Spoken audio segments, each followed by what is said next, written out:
मस्त मस्त दिवसाची मस्त मस्त सुरुवात. फ्रेश फ्रेश व्हावं जरा असं. उन्हाळा वाढत चाललेला आहे. कॉटनचे ड्रेसेस बरे वाटत आहेत. बारीक झाली का मी आता जरा. परवाच्या गिरनार यात्रेला जाऊन आल्यापासून बारीक झालेली आहे. एकतर आजारपण, तिथे खाण्यापिण्याचे झालेली आबाळ,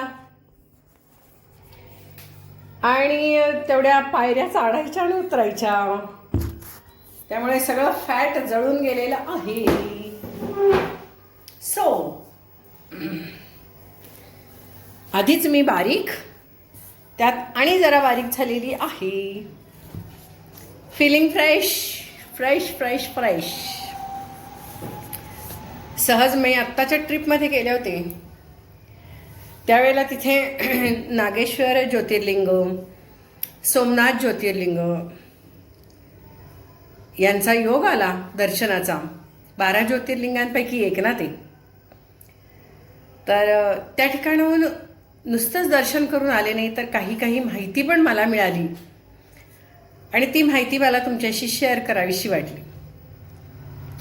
काही वेळेला तिथले भटजी जे असतात ते काही गोष्टी तुम्हाला सांगत असतात, आणि ती माहिती मी आज तुम्हाला अगदी शॉर्ट व्हिडिओ करणार आहे. आवाज अजूनही म्हणावा तसा ठीक नाही आहे, पण तरी ही जी माहिती असते ती कुठेतरी मग नंतर आपण विसरून जातो. मी जेव्हा काही बोलते तेव्हा या माध्यमातून, सोशल मीडियाच्या माध्यमातून या ठिकाणी ते सेव्ह राहतं, आणि मीही जेव्हा ऐकते पुन्हा त्यावेळेला माझ्या लक्षात येतं, हो हो हो खरंच हे सगळे व्हिडिओज जे आहेत ट्रिपचे वगैरे, आपण बघितलेल्या गोष्टी सगळ्या विसरून जातो.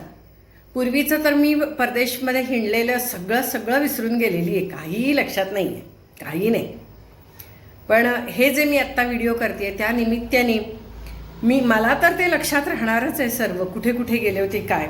तुम्हालाही ते बघायला मिळते, त्यामुळे मला आनंद होतोय. तुम्ही म्हणताय मॅडम आम्ही घर बसल्या बघू शकतोय. होय, आणि एवढे छान व्हिडिओ का होत आहे त्याला कारण केवळ ती भगवंताची कृपा आहे की तुमच्यापर्यंत इतक्या छान पद्धतीने ते व्हिडिओ पोचले पाहिजेत, ही त्याचीच इच्छा आहे. मी फक्त एक माध्यम आहे. तर यामध्ये काही गोष्टी मला समजल्या. आता आपल्या हातावरती, आता हे जे हात आहे, हे बोट आहे, ते अक्षय कुमारचा एक पिक्चर बघितला का, उंगली मत दिखाना तोड़ डालूंगा. तर ही उंगली जी आहे ह्यानं म्हणजे डिस्ट्रक्शन. बोट दाखवलं की आपल्याला राग येतो, सांगून ठेवते असं आपण म्हणत नाही का. आपण इव्हन झाडाला जर का नवीन कोंब येत असेल, कळी येत असेल, तर आपण म्हणतो ना, हा झाडावर कोंब येते, कळी येते, तेव्हा आपण म्हणतो बोट दाखवू नको, जळून जाईल ती, असं दाखव म्हणतो ना. तर हे जे ह्याला डिस्ट्रक्टिव्ह पॉवर आहे. अगदी इव्हन बंदुकीचा जो असा चाप ओढतात ना, तो ह्यानं ओढतात बरं. तर हे बोट डिस्ट्रक्टिव्ह असं वालं. हे जे बोट आहे, हे बोट आहे हिलिंग करतं. तुम्हाला आहे का लक्षात की आता समजा आपल्याला काहीतरी समजा पिंपल आला, तर आपण काय करतो, असं घेतो आणि इथं असं लावतो. किंवा समजा आपल्याला काही ऑइंटमेंट लावायचं असेल, म्हणजे मलम लावायचं असेल, तर ह्या बोटाने लावतो, बरोबर.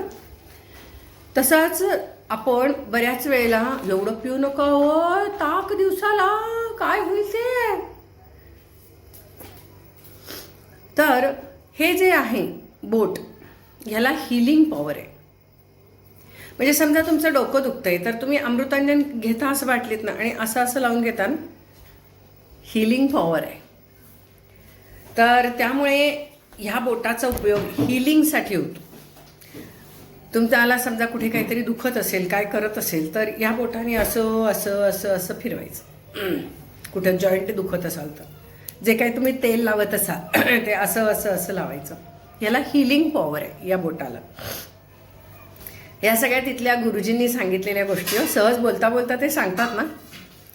तसं ही जे बोट आहे, हे हे कूलिंग. समजा खूप आपल्याला म्हणजे आपण एखाद्या देवळामध्ये जातो, चंदनाचा टिका जो आहे तो आपण चंदनाचा टिका कसा लावतो, असं लावतो ना. कुंकू सुद्धा आपण इतरांना कुणाला लावायचं असेल तर ते ह्या बोटाने लावायचं. स्वतःचं सुद्धा कुंकू. टिकली आपण आता कशी लावतो, आपण प्लास्टिकची टिकली असते तर आपण अशी ह्या हाताने बोटाने ठेवतो. तर हे डिस्ट्रक्टिव्ह बोट आहे. तर त्याच्यात त्यांनी सांगितलं की नाती खराब होतात. बघा हा, छोट्या छोट्या गोष्टी. तर ह्या बोटाने लावा म्हणे ती टिकली. ठीक आहे, काय हरकत नाही, छोट्या छोट्या गोष्टी करायला काय हरकत आहे. तर ह्या बोटावरती टिकली घ्यायची आणि अशी ती लावायची. टिका इधर ऐसे लगाने का. इससे एक कूलिंग पॉवर आहे. अगदी इव्हन राग वगैरे जरी आला असला आणि समजा तुमच्याकडे काही नाही आहे, आता चंदन नाही आहे, काही नाही आहे, कुंकू नाही आहे, तर साधं तुम्ही पाण्यामध्ये बोट बुडवून ते असं असं असं करावं असं त्यांनी सांगितलं. ह्यानं राग शांत होतो म्हणे. तुम्हाला जर का सारखं चिडचिड होत असेल, म्हणजे क्रोध येत असेल विनाकारण, तर हे डोकं वगैरे दुखत असेल तर हे असं म्हणजे पेन बाम वगैरे असतो की नाही, तो आपण ह्या बोटाने लावतो ना असा, हिलिंग पॉवर. तर ह्यानं हे कूलिंग पॉवर. छान वाटलं मला हे, म्हटलं तुमच्याशी शेअर करावं. अंगठ्याचाही उपयोग त्यांनी सांगितला की समजा आपण कुणाला आता ओवाळायचं आहे, तर ओवाळायच्या वेळेला आपण पुरुषांना काय करतो की हे कुंकू असं लावतो ना, असा टिका लावतो ना.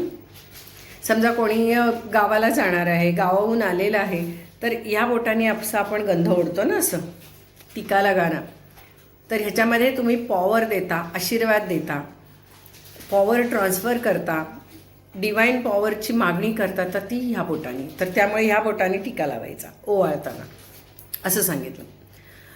आणि हे बोट राहिलं, या बोटाचा तुम्हाला अर्थ माहिती आहे, सुसू.